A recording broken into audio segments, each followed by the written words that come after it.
Olá, alunos!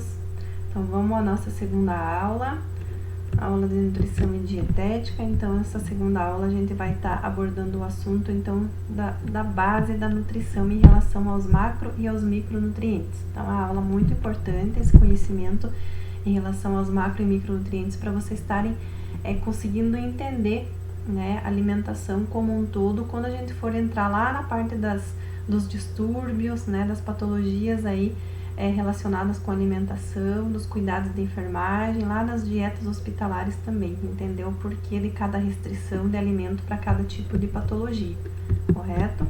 Então, só para a gente relembrar um pouquinho. Os nutrientes, eles são substâncias, então, que eles estão inseridas em todos os alimentos e tem funções aí variadas no nosso organismo, né? Então, assim, os nutrientes, eles podem ser encontrados em diferentes tipos de alimentos, em diferentes quantidades também nos alimentos. Por isso, a nossa alimentação deve ser a mais adequada, a mais saudável e variada possível no nosso dia a dia. Como a gente comentou lá na nossa primeira aula, né? No conceito de uma alimentação mais saudável, de uma alimentação equilibrada e variada, né? Então, o que são os nutrientes? Os nutrientes, eles podem ser divididos em dois grandes grupos, né? Então, o primeiro grupo são os macronutrientes. A gente tem lá, então, o carboidrato, a proteína e os lipídios. E os micronutrientes, eles são água, vitaminas e os minerais. Os nutrientes, eles têm função no nosso organismo de regular, construir e nos dar energia. Então, essas são as três funções aí, né, que é importante vocês gravarem e saberem quais são as funções de cada macronutriente, certo? Então, os carboidratos. Então, é o primeiro nosso macronutriente aí. Então, o carboidrato, ele é considerado a fonte primária de energia para o nosso corpo, que nós necessitamos, né? Então, grande parte da energia que a gente possui, que a gente tem para a gente desempenhar nossas atividades diárias, ela vem através dos carboidratos. A quantidade, né, de carboidrato que cada indivíduo deve variar, ela é muito individual, né, de acordo com a atividade desempenhada por cada um. A principal função dos carboidratos é promover energia, né, para nós. A principal função dos carboidratos, né, ingeridos é promover a energia para o nosso organismo desempenhar as funções do nosso dia a dia. Então, cada grama de carboidrato, ele possui 4 quilocalorias, certo? Então, a digestão e a absorção dos carboidratos, como que acontece? Então, a digestão do carboidrato, ela inicia pela boca, né? Através da ação da enzima da saliva, a ptialina, né? Além da importância da mastigação, então, essa é a outra razão que nós não devemos colocar o alimento na nossa boca e engolir rapidamente, né? Então, assim, para que o nosso organismo consiga fazer a digestão, consiga fazer a absorção correta da energia, né, do carboidrato, então a gente precisa fazer a mastigação, né? Quanto mais a gente mastigar esse alimento, né, mais a nossa saliva vai estar liberando, então, essa enzima chamada ptialina aí, que vai ajudar na digestão desse carboidrato, correto? Então, a digestão, ela inicia lá na boca, né, e ela é concluída no intestino, né, então passando pela corrente sanguínea, né, que nos leva, então, o carboidrato a 3 destinos, né. Então, assim, primeira parte que chega, né, o carboidrato, então, uma parte vai chegar nos tecidos, né, que ela é utilizada como fonte de energia, que favorece para nós desempenhar nossas atividades do dia a dia aí, para auxiliar na temperatura, né, dos tecidos, temperatura corporal. A segunda parte, então, ela é transformada em glicose, né, em glicogênio, que é armazenado lá nos nossos músculos, lá no nosso fígado. E o terceiro destino do carboidrato, então, é o tecido adiposo, né, que ficam ali guardados, ali armazenados, toda a energia, todo o carboidrato ingerido, então, em excesso. Então, vocês lembram lá da nossa primeira aula da balancinha que eu falei para vocês? Né, então, da importância da gente ter esse equilíbrio, da gente não estar consumindo muito. Carboidrato é energia, se a gente consumir muito, ele vai ficar aí armazenado, certo? Ser convertido em gordura e fazer, então, aí o aumento do peso, correto? Então, a gente tem duas formas de carboidratos. A gente tem os carboidratos simples e os carboidratos complexos. Então, os carboidratos complexos, eles são formados por cadeias mais complexas de açúcares. a digestão e absorção dos carboidratos complexos ela é um pouco mais prolongada, né? Ela nos proporciona mais saciedade. Então, os alimentos ricos em carboidratos complexos são os alimentos ricos em fibra também, né? Que são trigo integral, a mandioca, o macarrão integral, arroz, principalmente o integral, os pães, né? Realizados aí, produzidos com farinha integral, o milho, a batata doce, alguns tipos de legumes. E os carboidratos simples, né? Eles são formados por açúcares mais simples, né? A estrutura química dele faz com que eles possam ser mais digeridos mais rapidamente e absorvidos mais rapidamente, né? Então, são as frutas, o mel, o açúcar, né? Que tem uma digestão, então, aí um pouco mais rápida, né? Então, o carboidrato, quando ele falta no nosso organismo, a gente pode sentir nervosismo, pode sentir tonturas, desmaios, tremor, sentir aquela fraqueza, né? Por quê? Porque tá nos faltando energia. O excesso dele, então, a gente já viu que ele se transforma-se então em gordura, né? E proporciona aí, então, a obesidade, correto? Então, a gente vai falar do nosso segundo macronutriente, que é a proteína.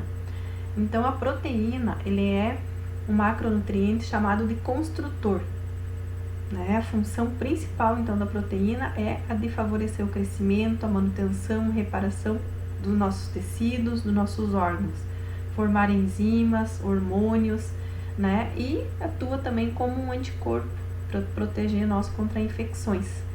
As necessidades, então, diárias aí da proteína, elas variam. Para uma pessoa em saúde saudável, um indivíduo saudável, ela varia de 0,8 a 1 grama por quilograma de peso. Indivíduos em estado graves, né, com portadores da HIV, né, que estão em estado terminal, portadores de câncer em estado terminal, pacientes grandes queimados, com mais de 30 a 40% do corpo queimado, né, então a necessidade ela varia muito, ela pode variar de 1,5 a 2 gramas de proteína por quilograma de peso, né? E em alguns casos até mais do que 2 gramas, isso é avaliado muito individualmente, dependendo do estado da pessoa, certo? Então, assim, a digestão e absorção da proteína, ela inicia no estômago, né? Então, também com a ajuda de uma enzima chamada pepsina. A maior parte, né, é finalizada, né, da digestão lá no duodeno, no nosso jejuno, após a quebra, né, a hidrólise, que a gente fala, quebra de moléculas mais menores em várias partes para depois ela conseguir ser absorvida, certo? Então, assim, a digestão das proteínas ela é um pouco mais lenta, por isso que é importante também a mastigação. As proteínas, então, elas podem ser de origem animal e vegetal. As de origem animal, elas são consideradas proteínas de alto valor biológico, né? Que são proteínas que o nosso organismo consegue absorver de uma forma melhor. As proteínas conseguem aproveitar o nutriente de uma forma melhor. E as proteínas de origem vegetal, né, elas são proteínas de baixo valor biológico. O nosso corpo aproveita, mas não totalmente os nutrientes desses alimentos, né? Então, as proteínas de origem animal são as carnes, leite, derivados e ovos. E as fontes de proteína de origem vegetal, que são as de baixo valor biológico, então são a soja, o feijão, a lentilha, né? Então, são esses alimentos fontes aí de proteína. Então, a falta da proteína também pode nos provocar cansaço, palidez, desânimo, né? E resistência aí contra alguns tipos de doenças, a difícil cicatrização pode acontecer também, então, aí devido à falta da proteína no organismo. E o terceiro macronutriente são as gorduras, né? São os lipídios. Então, elas são substâncias, né, que não se misturam em água. Eles podem ser líquidos, né, óleos, ou eles podem ser sólidos, que são as gorduras, em temperatura, então, ambiente. A função, então, para o nosso organismo das gorduras é nos proporcionar energia, certo? Então, elas proporcionar energia e fazer o transporte das vitaminas lipossolúveis, que são as vitaminas A, D, E e K. Dá mais sabor aos alimentos, né? Mais sensação de saciedade também, contribui para a manutenção da temperatura do nosso corpo, né, e também participa aí da síntese de vários tipos de hormônios. né? As calorias das gorduras, elas são bem mais altas, são mais que o dobro, então, relacionadas ao carboidrato e à proteína, né? Então, 1 grama de gordura, ela possui 9 quilocalorias. Então, as proteínas, os lipídios, as gorduras, pessoal, ela é classificada, né, de acordo com a origem dela. Então, a gente tem as gorduras de fonte animal, né, que são as gorduras das carnes, da gema do ovo, do leite, dos derivados de leite. E a gente tem aí os lipídios da origem vegetal, né? Então, são os óleos, óleo de soja, óleo de girassol, óleo de milho, o azeite de oliva, a gordura das oleaginosas, castanha, nozes, né? E aí a gente tem também a classificação de acordo com o grau de saturação, que são as gorduras saturadas, né? Então, as gorduras saturadas, a maioria delas são as gorduras de origem animal, que exceto o peixe, a gordura do peixe não é uma gordura saturada. E a gente tem as gorduras insaturadas, que elas também são classificadas em mono e poliinsaturadas. A maioria delas, então, as gorduras insaturadas é de origem vegetal, né? E a gordura do peixe entra aqui também na classificação das insaturadas.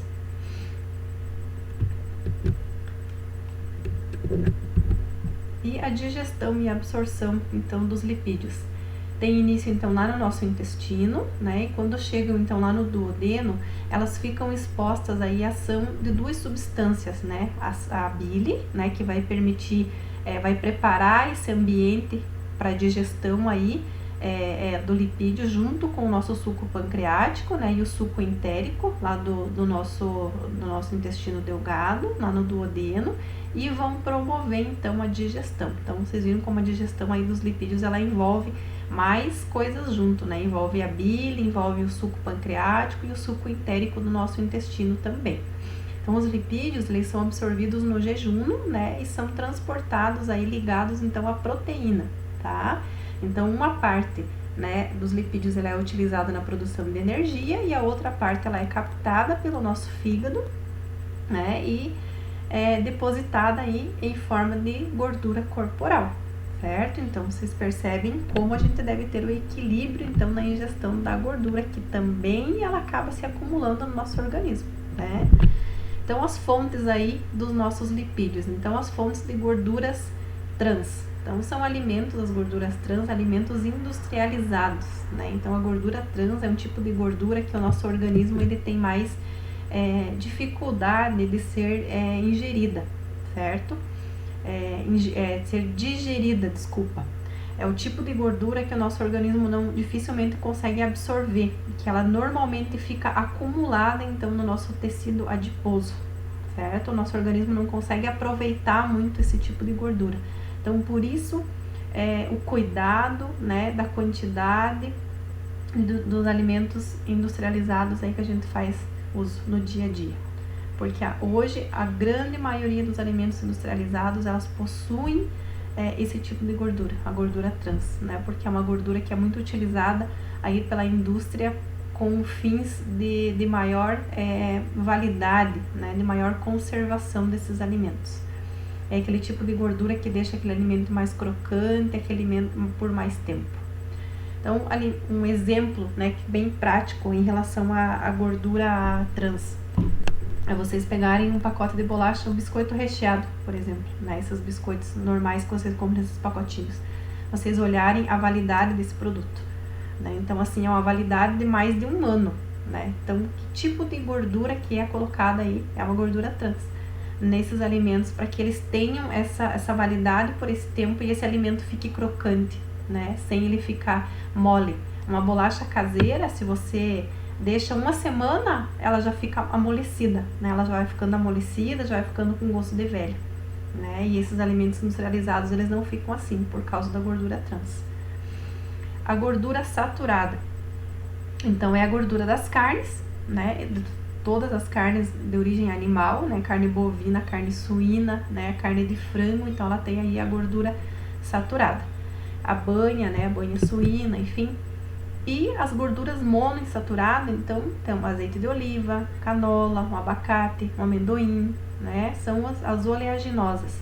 E as gorduras poliinsaturadas, que são os óleos, né, de milho, de girassol, de soja, as gorduras dos peixes, do salmão, da sardinha, a semente de linhaça. Então, são essas aí as fontes de gorduras. Então, com exceção da primeira, que é a gordura trans, as outras nós devemos ingerir todas de forma maneirada, de forma, né, com adequação, procurando as monos e as poliinsaturadas, que são as mais saudáveis. A saturada a gente também precisa, né, mas uma quantidade aí menor, mais equilibrada, correto? Pessoal, desculpa que teve um probleminha no vídeo e eu não consegui finalizar ali, tá? A gente finaliza agora nesse segundo vídeo, então, a parte dos micronutrientes. Então, a gente falou dos 3 macronutrientes, né? Que são carboidratos, proteínas e lipídios. Importante vocês gravarem bem esses 3 macronutrientes, a função de cada um deles no nosso organismo. Aí os micronutrientes, então, são as vitaminas, né? Os primeiros micronutrientes, que são compostos orgânicos, então, que eles representam são presentes em diferentes tipos de alimentos, em quantidades aí também variadas. São importantes para a manutenção do nosso metabolismo, né, orgânico, para o desempenho de inúmeras funções fisiológicas aí do nosso organismo. A deficiência, então, desses compostos do organismo, ela leva a diversas doenças e carências do nosso organismo, pois elas atuam diretamente na regulação do nosso organismo. Então, as vitaminas, elas são divididas em lipossolúveis, que são solúveis em gorduras, como as vitaminas A, D e K, e hidrossolúveis, que são solúveis em água. Então, são as vitaminas do complexo B, a vitamina C e o ácido fólico. Eu não vou me aprofundar mais nas vitaminas, porque o seminário de vocês, né, então ele está relacionado aí com esses micronutrientes, as vitaminas e os minerais, que também são micronutrientes, né? Então, esses minerais também são substâncias inorgânicas. Aí, os minerais são substâncias inorgânicas que eles são necessários, né, para o nosso organismo, que auxiliam nas reações bioquímicas, participam da estrutura do nosso organismo, do corpo, dos ossos, dos hormônios. Eles auxiliam no equilíbrio da água do nosso corpo, né? Cálcio, potássio, zinco, selênio, são alguns desses minerais. E o próximo micronutriente são as fibras, né? Então, as fibras, elas podem são polissacarídeos de origem vegetal na dieta, não são digeridos pelas enzimas, né? Pelas enzimas presentes no trato digestivo. As funções no organismo, então, das fibras é aumentar o volume das evacuações intestinais. Elas atuam diretamente, então, mais na região intestinal, as fibras. Eu sempre falo assim que para gravar bem a questão das fibras, as fibras, elas são como se fosse uma esponja, né? Uma esponja de cozinha, que você molha um ambiente, você vai e passa essa esponja nesse ambiente para secar. Então, as fibras, elas têm essa função no nosso organismo, de fazer como se fosse um efeito esponja, de limpar todas as impurezas o que o nosso organismo não necessita e eliminar, né, através das fezes. Por isso que elas atuam diretamente aí na nossa saúde intestinal. As fibras, elas podem ser classificadas em fibras solúveis, né, que elas diminuem o esvaziamento gástrico, aumentam o trânsito, né, então, do nosso intestino, e elas diminuem, então, a absorção do açúcar, da glicose, né, e da gordura. Então, essas fibras, elas são a aveia, a soja, a lentilha, as frutas cítricas, beterraba, a cenoura.